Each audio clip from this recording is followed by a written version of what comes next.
Well, you got to get a new camera. All right, we'll open the floor. Use the raise hand feature, please. Colin, go ahead. Yeah, Coach, just going 4-0 here to open up home play. Just what does that do for this team's confidence?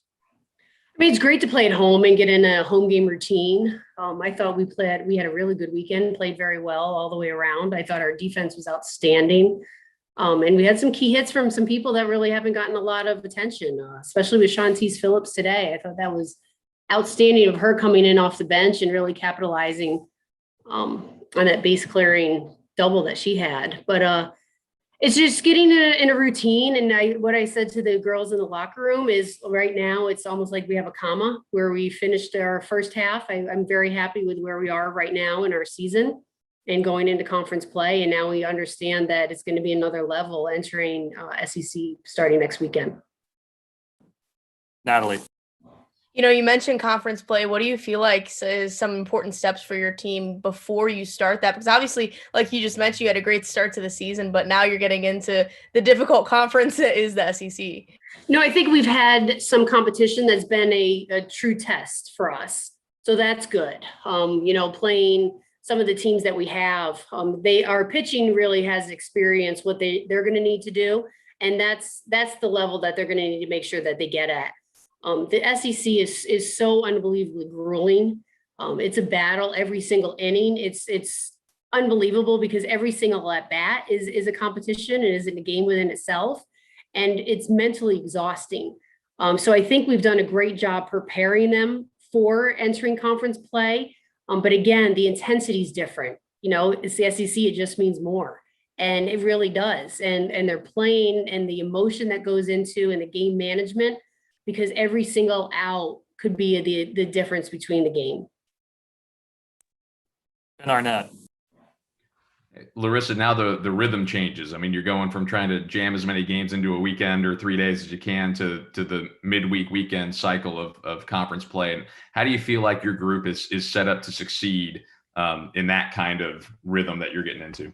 Honestly, I woke up this morning, and as I was putting on my game gear, I said to myself, I cannot wait to play just one game a day because the preparation that the coaching staff has to do to scout 5 different opponents over a weekend is tough. It's grueling. It's a lot of work. It's a lot of preparation for the team. And now we can just really focus on one team at a time. We're going to feel like we have so much more free time now because, you're not being at the ballpark for 8 hours a day. So I think we're prepared. We're healthy. We're in great shape. So that's really the key, is making sure that we have the endurance to last the season. And I really like where we are right now in terms of our overall conditioning. Colin. Hey, Coach, I think Lauren was about a deflected comebacker away from getting out of that game in the 5th. Just what would you like to see from her in terms of finishing out games, or do you think she did well enough today and it was just about bad bounce? No, I still like to see her go deeper. And she and I have talked about it. Like, what happens in the 3rd inning? Like, she just seems to have these glitches in the 3rd.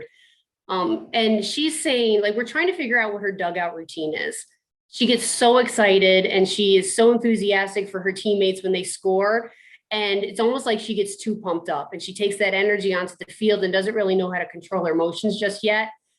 She's a little pup. It's like she's a puppy and she's so excited to be out there wagging her tail all over the place.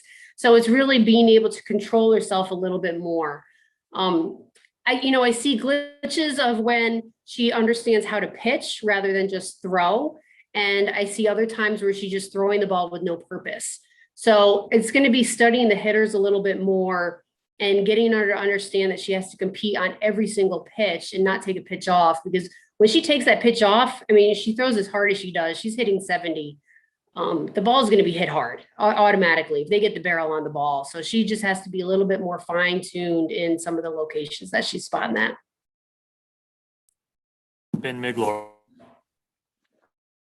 Hey, Coach. What is you've had a couple chances to do it now where you're able to clear the bench and get some of your kind of more fringe and squad freshman players in. What does that do for your depth heading into SEC play?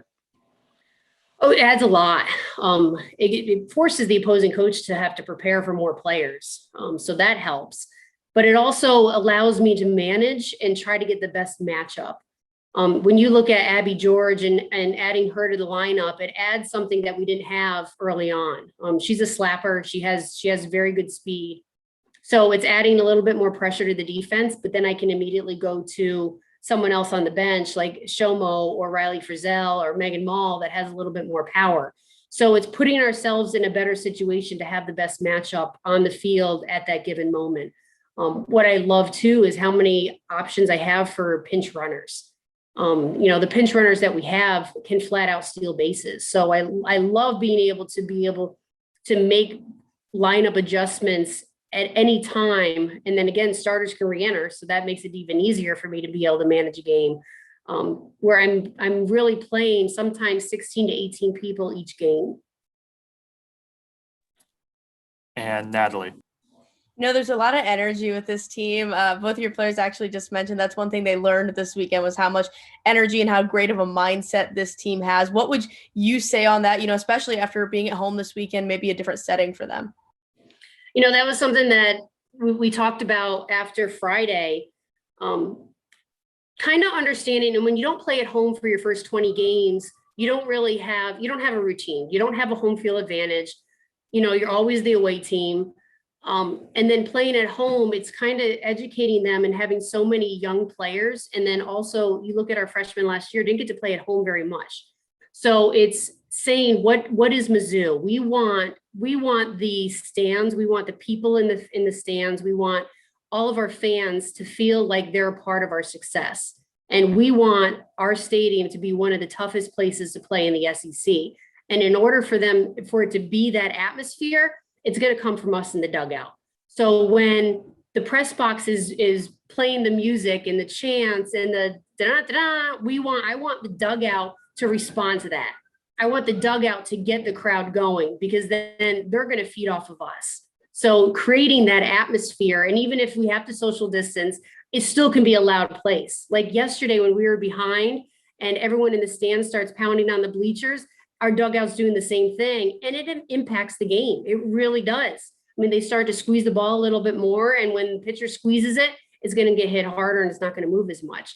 So that's the energy that I want. And I want the fans to really feel like they're a part of our success because they are.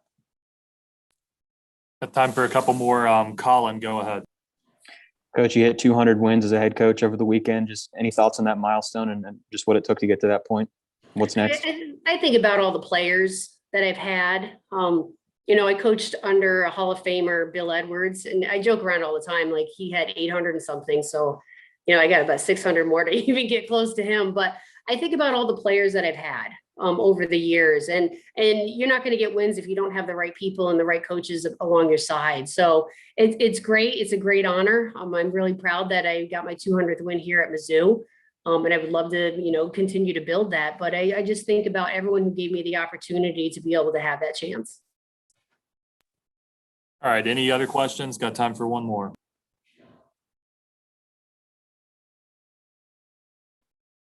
All right. Looks like that's it. Thanks, Coach.